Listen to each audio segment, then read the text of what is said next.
লিমানিল মুলকুল ইয়াউম লিল্লাহিল ওয়াহিদিল কাহ্হার। আল্লাহ পাক যখন কুদরতি আওয়াজটা রাগান্বিত হালাতে দিবেন, আজকের দিনের রাজত্ব কার বলিয়া হাসরের ময়দানটা থরথর থরথর করে কেঁপে উঠবে। নবীরা পর্যন্ত গুনাহ নাই কিন্তু কান্না শুরু করবেন। মুসা নবী কাঁদবেন, আল্লাহ আমার উপায় কি হবে? ঈসা নবী কান্না করবেন, আমার কি উপায় হবে? ইব্রাহিম নবী কান্না করবেন, আমার উপায় কি হবে? আদম নবী কান্না করবেন, আমার কি উপায় হবে? নূহ নবী কান্না করবেন, আমার কি উপায় হবে? আল্লাহর নবী আম্মা জান আয়েশাকে বলেন, ও আয়েশা, কিয়ামতের দিন উম্মতেরা পাগলের মতো দৌড়ায়, কোন নবী তাদের একটু সান্ত্বনাও দেয় না। এই উম্মতরা ঘুরতে ঘুরতে ঘুরতে ঘুরতে আমার কাছে দৌড়াইবে। আম্মা জান আয়েশা বলে, নবী আপনাকে কোথায় তারা পাবে? নবী বলেন, আমি আমার মাওলার সামনে মাকামে মাহমুদে সিজদায় পড়ে কাঁদবো। সমস্ত নবীরা নিজেদের জন্য কান্না করবেন। আদম নবী বলবেন, আল্লাহ আমাকে বাঁচাও। মুসা নবী নিজের চিন্তায় কাঁদবেন। ঈসা নবী নিজের চিন্তায় কান্না করবেন। আমি মুহাম্মদ আল্লাহর দরবারে কান্না করে একবারও বলবো না, আল্লাহ আমারে বাঁচাও। একবারও আমি বলবো না। আমি আল্লাহর কাছে কদমে পড়ে কাঁদবো আর বলবো, আল্লাহ আমার উম্মতের বাঁচাও, আমার উম্মতের বাঁচাও। আমার একটা উম্মত যেন জাহান্নামে না যায়। ওই জাহান্নামে যদি ধরিয়া ফেলায় আমার উম্মত, আমি জান্নাতে যাব না। যেই উম্মতের জন্য আমি মুহাম্মদ দান শহীদ পর্যন্ত করে ফেললাম, যেই উম্মতের জন্য আমি ঘুমাইতে পারি নাই, যেই উম্মতের জন্য পেটে পাথর বেঁধেছি, ওই উম্মতের জন্য নবী কান্না করবেন। আল্লাহ বলবেন, নবী আপনি কাঁদবেন না, মাথা উঁচু করে আপনার উম্মতগুলো বাছাই করে করে জান্নাতের দিকে নিয়ে আগাইতে থাকেন। আমি আমার উম্মতগুলো ধরে ধরে জান্নাতের দিকে নিয়ে যাব। আম্মা জান আয়েশা রাদিয়াল্লাহু আনহা বলেন, নবী কোটি কোটি কোটি কোটি হাজার কোটি মানুষের ভিতর আপনার উম্মত চিনবেন কি করে? মুসা নবীর উম্মতেরাও থাকবে, ঈসা নবীর উম্মতেরাও থাকবে, আদম নবীর উম্মতেরাও থাকবে। আমার নবী বলেন, ও আয়েশা, আমার উম্মত যারা খাঁটি উম্মত, 5 বেলার ওযু বানাইয়া নামাজ আদায় করেছে, কিয়ামতের দিন নামাজের ওযুর অংশগুলো নূরের আলোতে ঝলমল করা শুরু করবে। আমি নবী দেখে দেখে তাদের জান্নাতের পথে নিয়ে যাব। ও নবীর আশিকের দল, ও বেনামাজির দল, ওই দিন যদি আমার নবীর বাসায় বাদ পড়িয়া যাও, নবী যদি তোমাকে বলে তুমি আমার উম্মত না, নামাজ পড়ো নাই, ওই দিন কিন্তু বিপরীত লাইনে তোমার হাতে হ্যান্ডকাপ লাগিয়া যাবে। আল্লাহ অর্ডার করবে, ফেরেশতা এই গুনাহগার বেনামাজির হাতে জাহান্নামের হ্যান্ডকাপ লাগাও, জাহান্নামের দিকে টেনে টেনে নিয়ে যাও। জাহান্নামের আগুন শরীরে লাগবে, কলিজা পর্যন্ত ভুনা হয়ে যাবে। ও যুবক, স্কুলে পড়ো, কলেজে পড়ো, চাকরি করো, ব্যবসা করো, কোনো বাধা নাই। আল্লাহকে পাওয়ার জন্য আলেম হওয়া শর্ত না, মাদ্রাসায় পড়া শর্ত না। অন্তরকে গুনাহমুক্ত করে দাও। মা বাবার দোয়া নিয়ে চলো, উলামায়ে কেরামের পরামর্শ নিয়ে নবীর তরিকা সুন্নাত অনুযায়ী চলো। জীবনে জবান দিয়া কাউকে কষ্ট দিও না, মা বাবারে কষ্ট দিও না। তোমার ব্যবহার দিয়া মুরব্বী উলামায়ে কেরামের কষ্ট দিও না। নবীর তরিকা মানিয়া চলো। তোমার মতো কত যুবক জীবনে মাদ্রাসায় পড়ে নাই, স্কুল কলেজে জেনারেল লাইনে থাকিয়া রাস্তায় গাড়ি চালায়, নামাজ পড়ে, তুমি কেন পারবা না রে বাবা? তোমার মতো যুবক তাকায় দেখো, দোকানদারি করে, ব্যবসা করে, চাকরি করে, নামাজ ছাড়ে না, তুমি কেন পারবা না? ও বাবারা, বুড়ারা, আপনাদের মতো কত বুড়া মুরব্বীরা মসজিদে গিয়া 5 বেলার নামাজ পড়ে, আপনারা কেন পারবেন না? ও পর্দার আড়ালের আম্মা জান বোনেরা, আপনাদের মতো কত মা, কত বোনেরা মোবাইলে সময় নষ্ট করে না, স্বামীর মাল নষ্ট করে না, 5 ওয়াক্ত নামাজ পড়ে, স্বামীর মাল হেফাজত করে, নামাজ পড়ে, কান্না করে, সন্তানগুলোকে আদর্শওয়ালা বানানোর জন্য চেষ্টা করে। ও বাবারা, যুবকরা তওবা করে নাও। জীবনে তো কম নামাজ ছাড়ো নাই, বেপরদায় কম চলো নাই, মনের চাহিদা পূরণে গুনাহ কম করো নাই। আজকে থেকে আল্লাহকে মনে মনে ডাকো আর বলো, হে মালিক, জীবনে তো বহু অন্যায় করেছি, আমার অন্যায়ের খবর মা বাবা আত্মীয় স্বজন কেউ জানে না। আজকে থেকে তওবা করে নিলাম, মরিয়া গেলে যাব, হায়াতের মালিক তুমি, ইজ্জতের মালিক তুমি। আর নামাজ ছাড়বো না, দাড়ি কাটবো না, বেপরদায় চলবো না, মা বাবারে কষ্ট দিব না, নবীজির তরিকা সুন্নত মানিয়া ওলামায়ে কেরামের পরামর্শ নিয়ে চলবো। তওবা করার যদি অন্তর তৈরি হয়, মুনাফিকি না থাকে, তওবার খাঁটি নিয়ত যদি থাকে, দুটো হাত আমার আল্লাহকে দেখায়া দাও। ইয়া আইয়ুহাল্লাযীনা আমানুস্তাঈনু বিস-সাবরি ওয়াস-সালাহ ইন্নাল্লাহা মা'আস-সাবিরিন। আল্লাহ বলেন আমার কাছে সাহায্য প্রার্থনা করো সালাত ও সবর ও সালাতের মাধ্যমে, নিশ্চয়ই আমি আল্লাহ সাবিরিন যারা ধৈর্য ধারণকারী তাদের বন্ধু হয়ে থাকব। বন্ধু হয়ে যাবেন না, বন্ধু হয়ে থাকবেন সারাক্ষণ। আল্লাহ যদি বন্ধু হয় কোনো পেরেশানি আছে? আছে কোনো পেরেশানি? কোনো পেরেশানি নেই, দুনিয়াতেও নাই। ধৈর্য ধারণকারী যারা তাদের জন্য আর একটা বড় পুরস্কার পরকালে। কি কয়? যেদিন নবীরা পর্যন্ত আল্লাহর আযাবের ভয়, সূর্যের গরম, জাহান্নামের আগুনের গরমে বেকারার হয়ে যাবে, নবীরা যাদের কোনো গুনাহ নাই, সেই দিন আমি আল্লাহ ধৈর্য ধারণকারীদের বলবো বিনা হিসাবে জান্নাতে চলে যাও। ইন্নামা ইউওয়াফাস সাবিরুনা আজরাহুম, ইন্নামা ইউওয়াফাস সাবিরুনা আজরাহুম বিগাইরি হিসাব।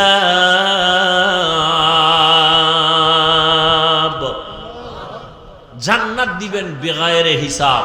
জান্নাত চাইতো ইনশাআল্লাহ, হিসাব দিয়া না হিসাব ছাড়া? হিসাব দিয়া না হিসাব ছাড়া? আল্লাহ কবুল করেন। বেহেশত আযা কে আজারে নবাশত, কসে রাবা কসে করে নবাশু। আল্লাহ তাআলা বলেন আমি 5টা জিনিসের দ্বারা পরীক্ষা নিব। পাস করার জন্য একটা পুঁজি লাগবে, পুঁজির নাম কি? ধৈর্য। ধৈর্যটা হাদিস শরীফে নবী বলেন নিসফুল ঈমান, ঈমানের অর্ধেক হলো ধৈর্যের ভেতরে। ইয়া আইয়ুহাল্লাযীনা আমানুসবিরু ওয়া সাবিরু ওয়া রাবিতু ওয়াত্তাকুল্লাহা লাআল্লাকুম তুফলিহুন। ধৈর্যের উপরে মজবুত হয়ে থাকো। মুসিবতের বেলায় ধৈর্য, মুসিবত আসবেই, ধৈর্য হারা হওয়া যাবে না, পাগল হওয়া যাবে না। আল্লাহর উপরে স্মরণ করে ধৈর্যের সাথে মোকাবেলা করো, দোয়া করো, আল্লাহর কাছে কান্নাকাটি করো। আল্লাহ পাক মুহূর্তের মধ্যে তোমার ধৈর্যের পরীক্ষায় তোমাকে কামিয়াবি দান করবেন। গুনাহের বেলায় ধৈর্য, মুসিবতের বেলায় ধৈর্য। যদি এই ধৈর্য নিয়ে চলতে পারো, আমি আল্লাহ তোমাকে পাশ করায় দিব। পরীক্ষা 5টা জিনিসের মধ্যে প্রথম হলো ভয়। ওয়ালা নাবলুওয়ান্নাকুম বিশাইইম মিনাল খাউফি ওয়াল জু'। 4 মাযহাবের 4 ইমামের এক ইমাম হলেন ইমাম শাফিঈ রাহমাতুল্লাহি আলাইহি। তিনি বলেন এখানে 5টা জিনিসের যে প্রথমটা বলা হলো ভয়। ভয় দ্বারা এখানে উদ্দেশ্য হলো আল্লাহর পক্ষ থেকে ভয়, আর একটা ভয় আছে বান্দার পক্ষ থেকে ভয়। এখানে উদ্দেশ্য হলো আল্লাহর পক্ষ থেকে ভয়। বলে কেমন? কয় বান্দা দাড়ি রাখলে তোমার আত্মীয় স্বজনরা বেজার হয়ে যাবে, দাড়ি কাটলে আল্লাহ বেজার হয়ে যাবে। ঠিক নি? এখন কি তুমি আত্মীয় স্বজনের সম্পর্কের ভয় দাড়ি কাটবা, নাকি আমার আল্লাহর আযাবের ভয় তুমি দাড়ি লম্বা করবা? এটা তোমার পরীক্ষা। তুমি যদি পর্দা করো, তোমার আত্মীয় স্বজনরা বেজার হয়ে যাবে। এত পর্দা কেন? আল্লাহু তাআলা হযরত আলী রাদিয়াল্লাহু তাআলা কয়জন? একটু জবাব দিয়ে। এই যুবক লোকা, তুই গেলে আমরা একসাথে যাই, এরকম করো কেন? এটা মহা মুসিবত। ছেড়ে দিব?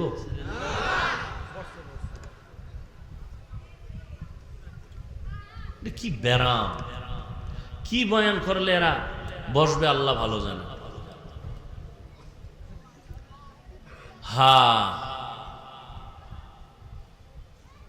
কয়জন খলিফা?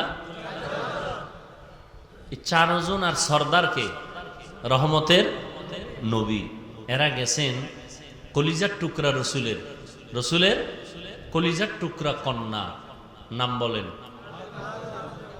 ফাতেমা, বাকিটাও বলেন রাদিয়াল্লাহু আনহা। মহিলা সাহাবিয়া, তাদের বেলায় কি বলতে হয়? রাদিয়াল্লাহু আনহা। আর পুরুষ সাহাবী যদি হয় রাদিয়াল্লাহু তাআলা আনহু। নবীজি সহ গেলেন কার ঘরে? ফাতেমা রাদিয়াল্লাহু আনহার ঘরে। ফাতেমা রাদিয়াল্লাহু আনহা মেহমানদারির জন্য একটা সুন্দর পেয়ালায় মধু দিয়েছেন। কি মধু দিয়েছেন। 4 খলিফার সামনে রহমতের নবী বসে আছেন, মধু দিছে। ভালো না জিনিসটা? দিছে তার কন্যা, কলিজার মেয়ে, তাও সুন্দর একটা পেয়ালা, আকাশের চাঁদের মতো জিগজিগ করে। রসুল সামনে, হঠাৎ করে তাকায় দেখে পেয়ালার মধুর মাঝখানে একটা চিকন চুল। কি চুল? ছোট না, অনেক বড়। বড় চুলটা কাদের হয়? পুরুষের না? বর্তমানে বলা মুশকিল, কারণ পুরুষের চুলও তো মহিলাদের থেকে লম্বা, ঠিক নি? স্টাইল মহিলাদের মতো পেছনে খোপা বাঁধে, আবার ভাব লয় এরা সাধক। কি হাদিস শরীফে স্পষ্ট, যেই পুরুষ মহিলার সাজে সাজবে, যেই মহিলা পুরুষের সাজে সাজবে, জাহান্নাম জাহান্নাম জাহান্নাম। এখন তো আবার ওদিকে গেলে তো আর এক ঝামেলা। কি জেন্ডার? মেয়েরা থাকবে আকার আকৃতিতে মেয়ে, কিন্তু ভাবটা দেখাবে পুরুষের মতো, ঠিক না? আর ছেলেরাও ওই ভাব ধরতেছে।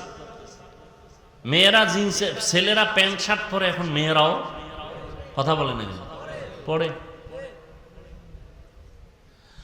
যাই হোক, চুল চিকন। নবীজি কয়, দেখছেননি আপনারা? ইয়া রাসূলুল্লাহ, দেখছি। কি? মধুর পেয়ালা। ভিতরে কিছু? নজর করে দেয়, হ্যাঁ দেখছি, একটা লম্বা চুল। এখান থেকে একটা মন্তব্য করেন তো এক একজনে। কি?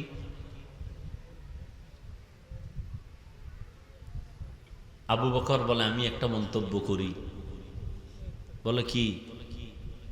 মানুষের ঈমান চমকদার পেয়ালার মতো, হ্যাঁ, আমল মধুর মতো মিষ্টি, আমল ইখলাস চুলের মতো চিকন,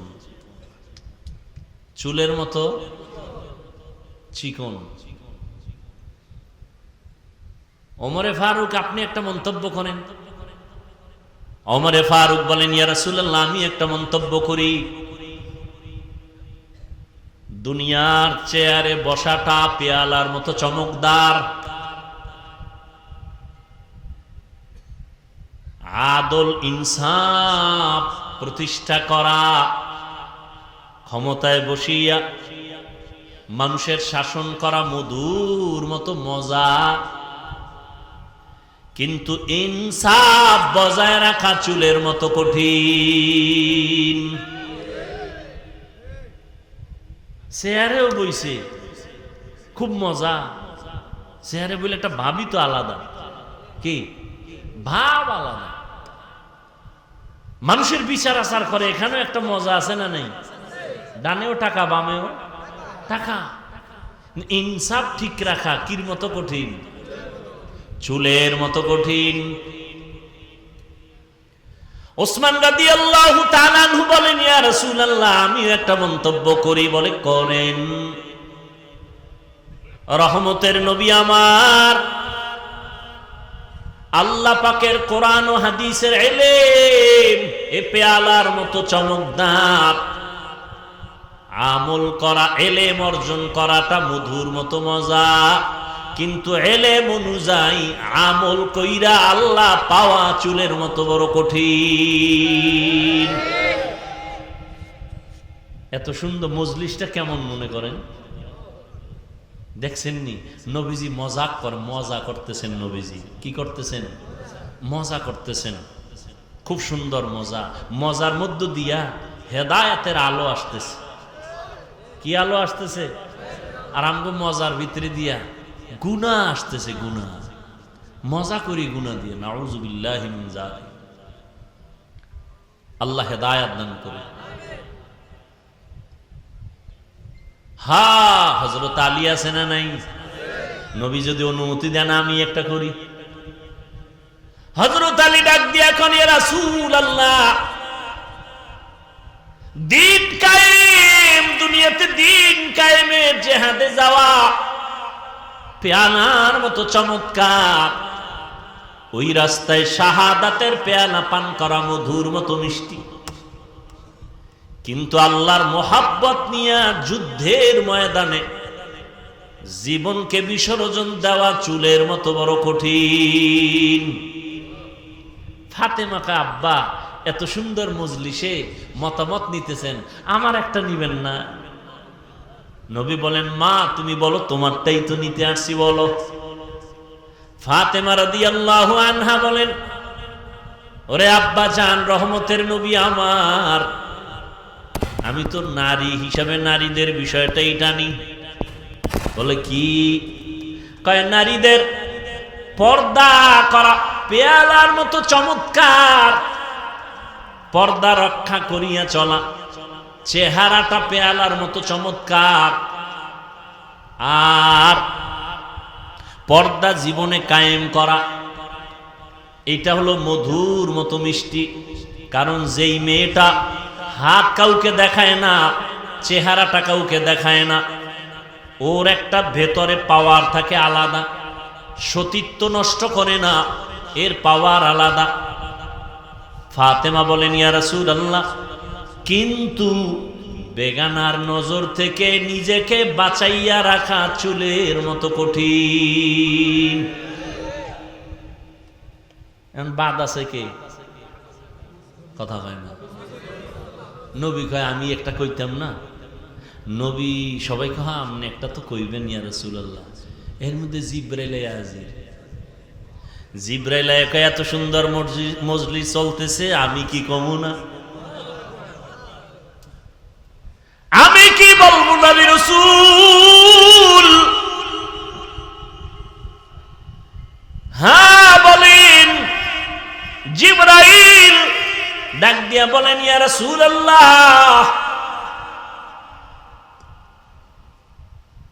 আমি বলতে চাই, আল্লাহ রাস্তায় চলবে, দ্বীনের উপরে চলাটা, দ্বীনের আলো নিয়ে চলাটা পেয়ালার মতো সুন্দর, এর উপরে আমল করাটা মধুর মতো মজা, আল্লাহর সন্তুষ্টি অর্জন করা হলো চুলের মতো কঠিন।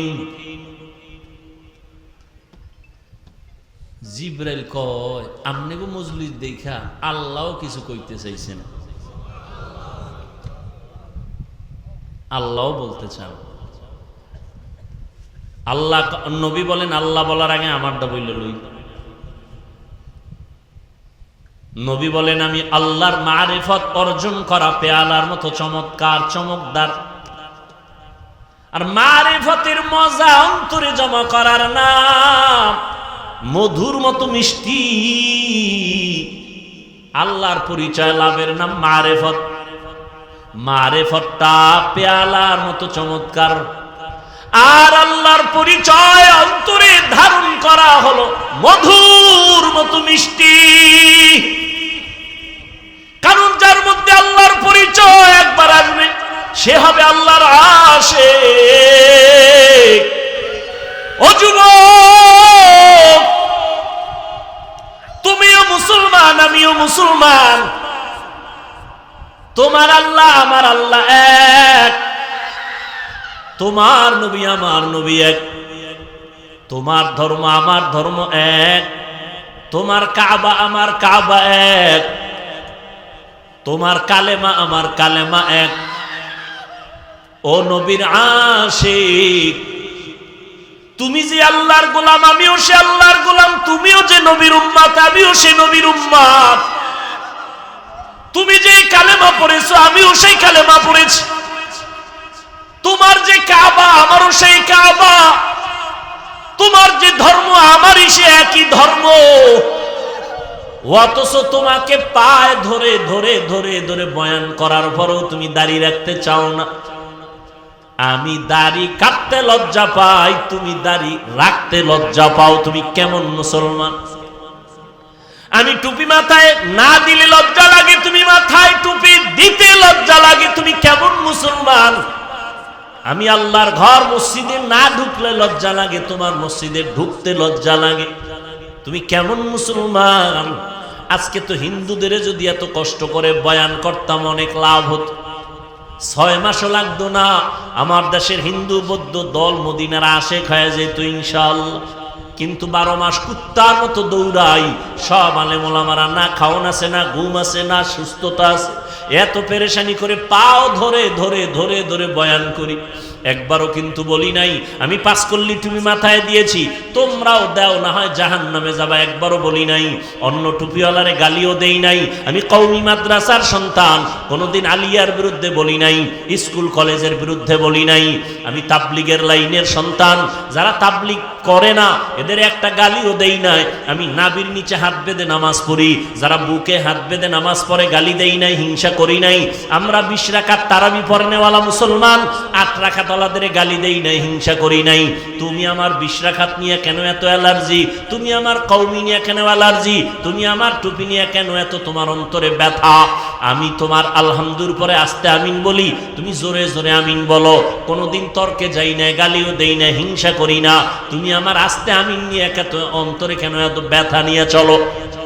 আল্লাহর বান্দা, আমি মাদ্রাসায় পড়ুয়া, বলি নাই স্কুল ছেড়ে দাও, কলেজ ছেড়ে দাও, সব মাদ্রাসায় চলে আসো। একবারও বলি নাই। পাও ধইরা শুধু একটাই বলি, মা বাবার কথা মতো চলো, ওলামায়ে কেরামের পরামর্শ নিয়ে চলো, মদিনার নবীর আদর্শের মালা গলায় লাগাও রে যুবক। একটাই দাবি, ওই এতক্ষণ তোমার সামনে বয়ান করলাম, একটা দলের পক্ষে কথা বলি নাই। এই আওয়ামী লীগের পক্ষে বলছি। সত্য কথা বলো, মানো আর না মানো, সত্য স্বীকার করো। আওয়ামী লীগের পক্ষে বলছি, বিএনপির পক্ষে বলছি, বলো। তা তুমি আমাকে দলের দালাল বলো কেন? এই বেয়াদব, এই মা বাবার অভিশপ্ত সন্তান। আমি চরমনাইয়ের পক্ষে বলছি, তাবলিগের দালালি করছি, যে চরমনাই না করলে জাহান্নামী, তাবলিগ না করলে জাহান্নামী বলছি। তা তুমি আমাকে দালাল বলো কেন? তুমি কি বুঝো দালালে? এই বেটা, মদখোরের কাছে আলেম ওলামারা যদি যায়, আর যদি আলেম ওলামা মদখোরের তালে হইরা মদ পান করে, তখন তুমি বলতে পারো এই আলেমরা মদখোরের গোলাম। কিন্তু এমন যদি হয় আলেমরা যাওয়ার কারণে মদখোর হুজুরদের লাইনে টুপি পরছে, দাড়ি রাখছে, নামাজ পড়ে, বিএমপির সাথে ওলামায়ে কেরাম যাওয়ার কারণে যদি ইসলামের উপকার হয়, তো তুমি দালাল বলবা কেন? আওয়ামী লীগের কাছে হাটহাজারীর হুজুর গেছেন, কওমি মাদ্রাসার স্বীকৃতি নিছেন, ইসলামের দাবি পূরণের জন্য যদি যান, তুমি দালাল বলবা?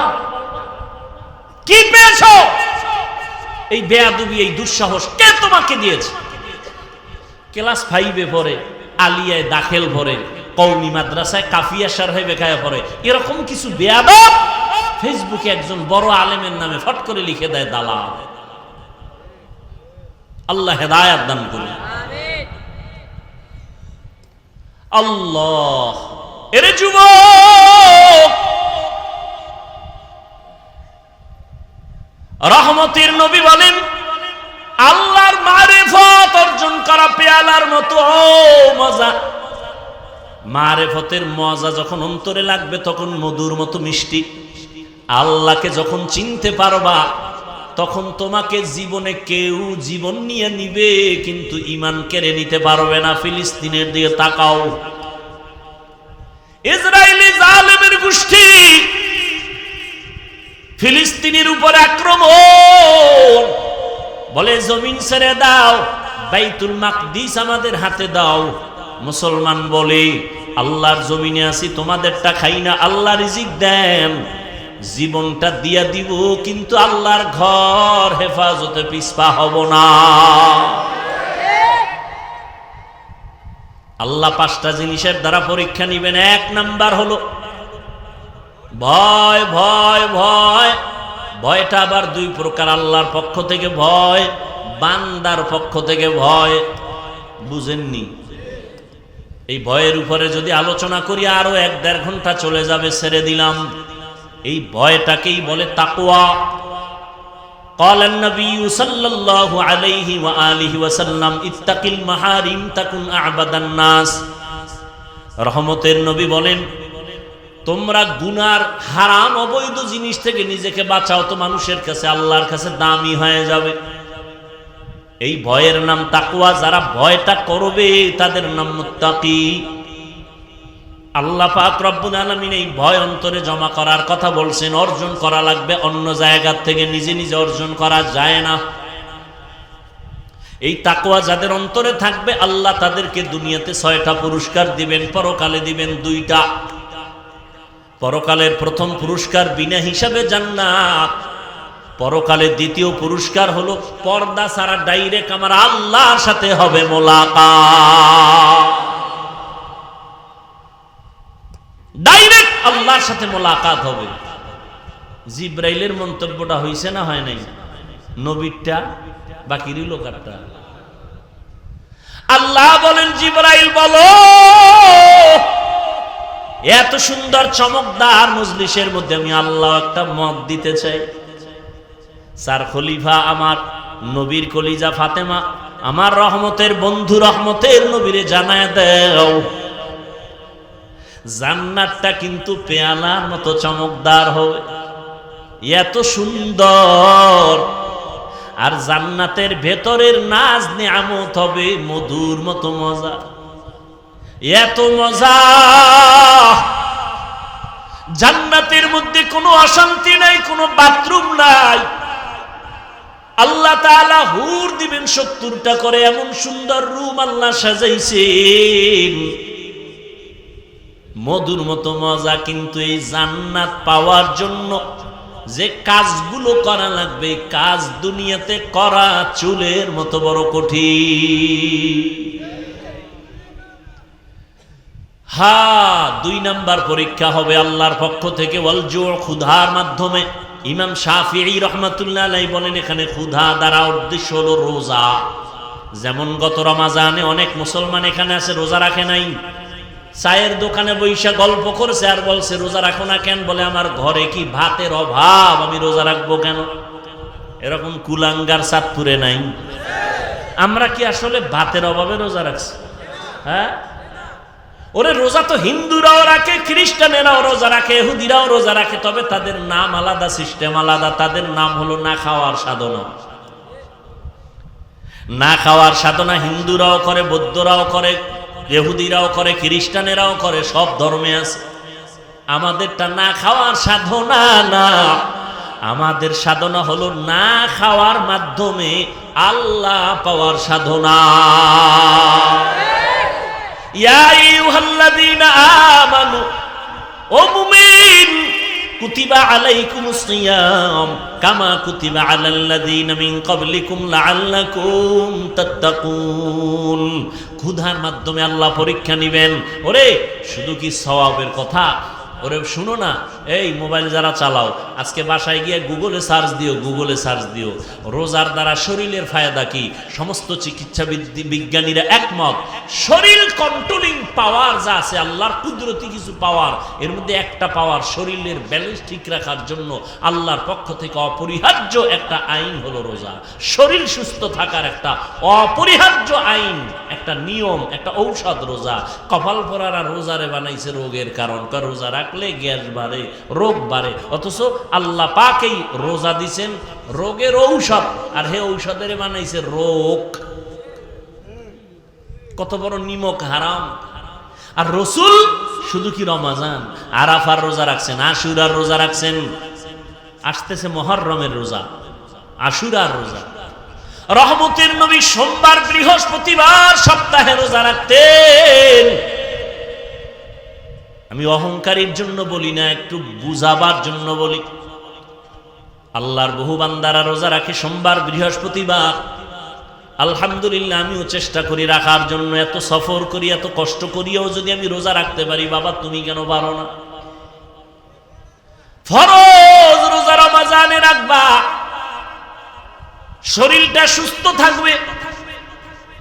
এক হিন্দু ডাক্তার রমজান মাসে একটা লেখা দিছে, বিশাল লেখা, রোজায় শরীরের কি কি ফায়দা ডাক্তারি মতে। আর সে রোজা রাখে না, রোজা রাখলে রোগ বেড়ে যাবে, নাউযুবিল্লাহ। ক্ষুধার মাধ্যমে পরীক্ষা, এ বিষয়ে আর কদি আগাইলাম না। 3 নাম্বার পরীক্ষা হবে মালের কোরবানি। ইমাম শাফিঈ রাহমাতুল্লাহ আলাইহি বলেন, এখানে মালের কোরবানি দেওয়ার উদ্দেশ্য হলো যাকাত। ধনীরা যাকাত আদায় করো, যাকাত দাও। যাকাত দেওয়া এক জিনিস, যাকাত আদায় করে দেওয়া আর এক জিনিস। সারা বাংলাদেশে ঘুরি, ফাঁকে ফাঁকে সাইনবোর্ডে লেখা দেখি, দারিদ্র বিমোচন করো, দারিদ্র বিমোচন করো। জমিনে দারিদ্র বিমোচনের আল্লাহর পক্ষ থেকে একটা মহা অর্থনৈতিক আল্লাহ সিস্টেম দিয়েছেন, যাকাত দিবে ধনীরা। আমি তো আল্লাহর কসম করে বলি, আল্লাহর আইনে ধনীরা যদি পাই পাই করে হিসাব করে গরিবের যাকাত দেয়, এ জমিনে দারিদ্র বিমোচন হয়ে যাবে। সঠিকভাবে যাকাত দেওয়া হয় না, এ বিষয়ে রমজানে অনেক বয়ান করেছি। যাকাত গরিবেরা কয়, তো আমাকে কোনো টেনশন নাই, আমাকে মালও নাই, পরীক্ষাও নাই। না, তোমাকে আর একটা পরীক্ষা, জানের কোরবানি। ধনীরা দিবে মালের কোরবানি মাদ্রাসা করার জন্য। আমার ভাইরা কেউ 1 লাখ, কেউ 2 লাখ, কেউ 50,000 ধনী মানুষ দিয়া দিলেন। কিন্তু এখন ঘর উঠানো লাগবে, মাটি কাটা লাগবে, ইট দিয়া গাঁথনি দেওয়া লাগবে। এটা ধনী পারবে না, কয় গরিব তোমরা এই খাটনি দাও, জানের কোরবানি দাও। মালের কোরবানি দিলাম আমরা, জানের কোরবানি দাও তোমরা। আল্লাহ সমাজটাকে ব্যালেন্স করে দিয়েছেন। জানের কোরবানি, ইসমাইল নবী জানের কোরবানি দিতে বাবার ছুরির নিচে শুয়ে পড়ছেন। মালের কোরবানি, হাজী সাহেবরা বাইতুল্লাহ যায়, জানের কোরবানি, মালের কোরবানি। নামাজে দাঁড়াও বান্দা, এখানে মালও লাগে, জানও লাগে। ইবাদতে মালি, ইবাদতে বদনি। ও বান্দা, তুমি আল্লাহর দেওয়া জিনিস আল্লাহর পথে ব্যয় করো, কোরবান করো। ইন্না সলাতি ওয়া নুসুকি ওয়া মাহইয়ায়া ওয়া মামাতি লিল্লাহ ওয়া মামাতি লিল্লাহি রাব্বিল আলামিন। 5 নাম্বার পরীক্ষা হলো ফলের মাধ্যমে, ওয়াসসামারাত। ইমাম শাফিঈ রাহমাতুল্লাহ আলাইহি বলেন, এখানে ফল দ্বারা উদ্দেশ্য হলো সন্তান। কারণ জমিনে যত মা আছে, মা, কোরআন শরীফে আল্লাহ তাদেরকে বলছে এরা ফসল উৎপাদনের ক্ষেত, আর ওই ক্ষেতের ফসল হলো সন্তান। ফসল সন্তান, আল্লাহ ফলের পরীক্ষা নিবেন। সন্তান আল্লাহ কাউকে দিবেন না, এটাও পরীক্ষা। কাউকে দিবেন, এটাও পরীক্ষা। আবার কাউকে দিয়া নিয়ে যাবেন, এটাও পরীক্ষা। সন্তান দেওয়ার ক্ষমতা আল্লাহর, নেওয়ার ক্ষমতাও আল্লাহর। ছেলে দেয় আল্লাহ, মেয়ে দেয় আল্লাহ, ঠিক নি? আল্লাহ পরীক্ষা করেন। লিল্লাহি মুলকুস সামাওয়াতি ওয়াল আরদ ইয়াহাবু লিমান ইয়াশাউ ইনাসাও ওয়া ইয়াহাবু লিমান ইয়াশাউ যুকুর আও ইউযাওবিজুহুম যুকরানাও ওয়া ইনাসা ওয়া ইয়াজআলু মান ইয়াশাউ আকিমা ইন্নাহু আলিমুন কাদির। আল্লাহ বলেন, আসমান জমিনের চাবিকাঠি ক্ষমতা আমার হাতে। আমি আল্লাহ কাউকে ছেলে দেই, কাউকে মেয়ে দেই, কাউকে দোনোটা দেই, কাউকে কোনোটাই দেই না। পরীক্ষা কার? ছেলে সন্তানকে দেন, আল্লাহ দিয়ে নিয়ে যান। সাহাবী যুদ্ধের ময়দানে হাজির, ঘরের মধ্যে স্ত্রী আর বাচ্চা, একটা আর কেউ নাই। সাহাবী যুদ্ধের ময়দানে চলে গেলেন। যুদ্ধ শেষ করে গাজীর মর্যাদা নিয়ে বাড়ি আসলেন। আল্লাহর কুদরতি পরীক্ষা, ঘরের মধ্যে মহিলা আর মহিলার বাচ্চা ছাড়া কেউ নাই। ওই বাচ্চাটা স্বামী বাড়িতে আসার আগে একদিন আগে মরে গেছে। স্ত্রী একটা বিছানায় শোয়াইয়া একটা চাদর দিয়ে রাখছে, মনে হয় ঘুমা। রাতে স্বামী ঘরের মধ্যে আছে, স্ত্রী আনন্দে বরণ করেছে, খানা দানা আপ্যায়ন করেছে। স্বামী এক পর্যায়ে বলে, বিবি আমার সন্তানের কি হালাত? স্ত্রী কতটা হেকমত লাগায় জবাব দিলেন। সাহাবী তো, তার স্ত্রীও তো তেমন। আমগো আম্মা জানেরা হুদা জায়গায় স্বামীরে টেলিফোন করে পেরেশানি দেয়। হুদা যায়, কই আছো? অমুক জায়গায়, তাড়াতাড়ি আও, একটা বিপদ। ঘরে দেয় কিছুই না, পেট ব্যথা উঠছিল, গেছি গা। এইরকম সাহাবায়ে কেরাম, এমন আল্লাহ তাদের নেয়ামত দান করেছেন। নেককারী স্ত্রী একটা স্বামীর জন্য বড় নেয়ামত। স্বামীকে পেরেশানি দেয় না, বরং স্বামীর পেরেশানিটা নিজেও ভাগ করে নেয়। ও স্বামী, তুমি অল্প টাকা কামাই করো, কোনো টেনশন নিবা না, আল্লাহ বরকত দিবে। এইটা যদি একজন নারী কয়, স্বামীর আর দুনিয়াতে কি চাই? ঈদে জামা কাপড় আনতে পারে না, স্বামীর মাথা গরম, একা একা পারে না, মইরা যায়, কান্না করে। বিবি স্বামীর হাত ধইরা, ও স্বামী আমার, বাচ্চা দুইটা আছে, একটা আছে, তিনটা আছে, ওদের কিছু কাপড় দাও, আমার কোনো কাপড় লাগবে না।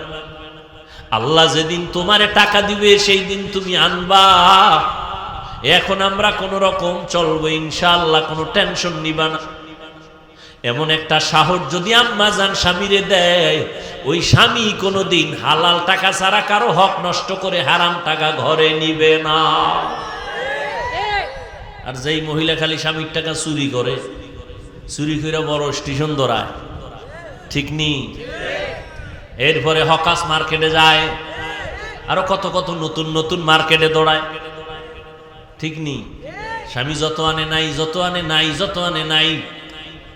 আল্লাহর কসম, স্বামী যদি হালাল ভাবে টাকা রুজি করে আর স্ত্রী যদি স্বামীর অজান্তে টাকা দান বাম করে, ওই কামাইতে কোনোদিন বরকত ওই সংসারে হবে না।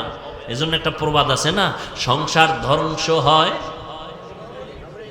না, সংসার ধ্বংস হয় নারীর কারণে, সংসার ধন্য হয়, কথা কয় না, রমণীর গুণে। ভালো একটা নারী ঘরে আনিস রে যুবক, ইডেন কলেজে যাইস, দামি দামি নারী বয়ে রইস, জাহাঙ্গীরনগরে যাও, চাঁদপুরে বিভিন্ন পার্কে যাও, বড় স্টেনে যাও, ডানা কাটা ভরি ঘরে নিয়ে আইও। ডানা কাটা ভরি মানে কি? এই ভরি খালি ডানাই কাটবে। বিয়ার সিঁড়িতে ভাও দিয়া শাশুড়ির ডানা কাইটা কয় তোর মা খারাপ, ডানা কাটা একটা শেষ। কয়েকদিন কয় তোর বাপটাও কি করুম, কয় চাঁদপুর থাকবি, কহ তা শহরে বাসাল, না হয় ঢাকায় ল। ঢাকায় যাইয়া স্বামী একদিক, স্ত্রী আর একদিক, কিছু টাকা আত্মসাৎ করে কয় তোর ডানাও কাটলাম গেলাম, ডানা কাটা ভরি। এরে যুবক, জীবনটা নষ্ট করিস না রে যুবক, চরিত্র অমূল্য সম্পদ। ভালো একটা নারী ঘরে নি, দুনিয়াতে জান্নাতের ঘেরান নাকে ভাইয়া কবরে যাবে। আল্লাহ সবাইরে কবুল করেন। বুড়ারা কি আর একটা করবেন? তো কি বুঝছে আমিন কইলেন? খায় চলে দুইটা সমানে, এখন দুই বিয়ার ওয়াজ চলে না, বেশি বিয়া করো, বেশি বিয়া করো। হ্যাঁ, দুই বিয়া কইরা শান্তিতে আছে 1 কোটি মানুষের মধ্যে একজন পাবেন কিনা সন্দেহ। বড় বউয়ের মন খুশি কইরা কবরে যাওয়া বড় বড় বড় বড় হাজার বড় থেকে কঠিন। একজনে 4 বিয়া করছে, কয় বিয়া? তো একজনে জিগায়, ভাই আপনি 4 বউর হক আদায় করেন? কহ কেমনে? কয় ছোট বউর লগে থাকি আর 3 বউর লগে মোবাইলে সারি, হক আদায় করে। সাইরবিয়ার ওয়াজ চলে, কিন্তু আল্লাহ যে একটা রেড সিগন্যাল দিয়ে রাখছে আয়াতটার মধ্যে খবর নাই। ওয়া ইন খিফতুম, আছে না নাই? যদি তুমি স্ত্রীদের মধ্যে ইনসাফ বজায় না রাখতে পারো,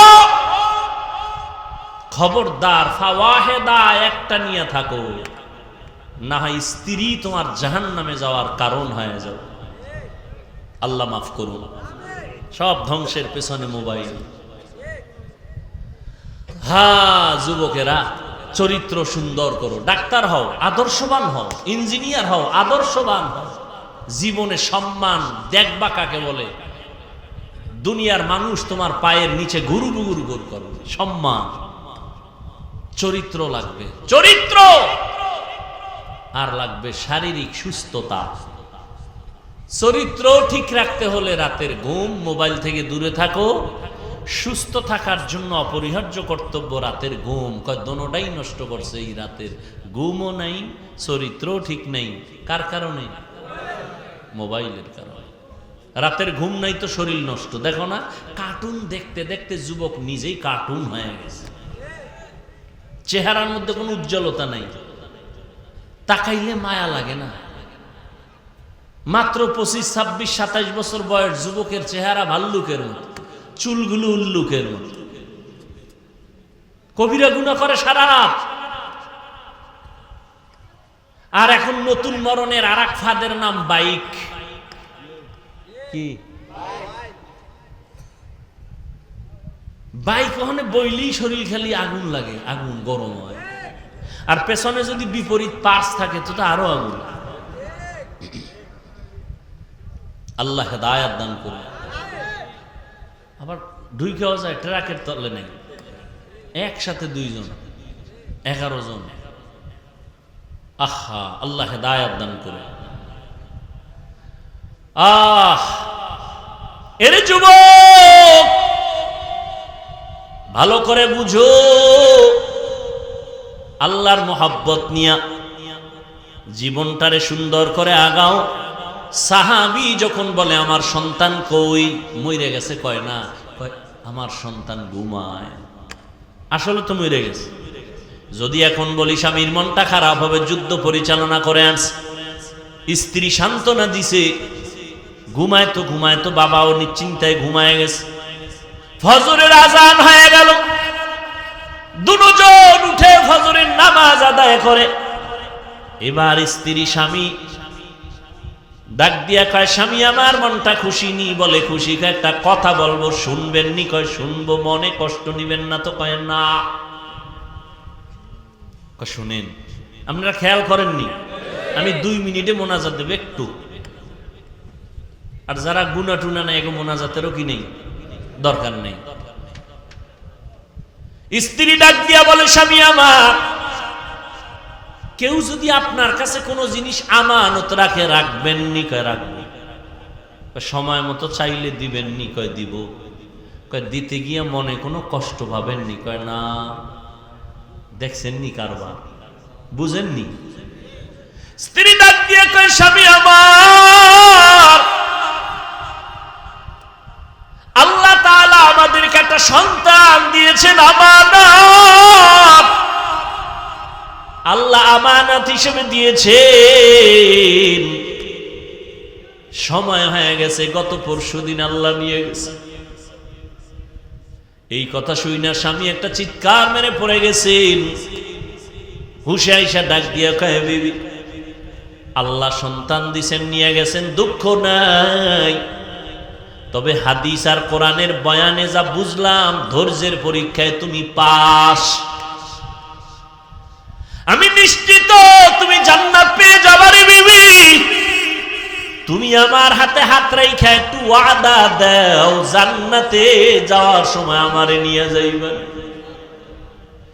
কারণ কিয়ামতের ময়দানে সূর্যের গরম বড় কঠিন। মানুষগুলো, পুরুষ নারী সব উলঙ্গ দাঁড়াবে হাসরের মাঠে। সূর্যের গরমে মাথার মগজগুলো টাস টাস করে ফেটে যাবে। জাহান্নামের আগুনের গরম, জমিনটা তামা হয়ে যাবে। নবীরা পর্যন্ত নাফসি নাফসি বলে কান্না করবেন। উম্মতেরা পাগলের মতো দৌড়াবেন, আল্লাহ পাক কহরিয়াতের আওয়াজ দিবেন, মারাত্মক আওয়াজ, রাগান্বিত আওয়াজ।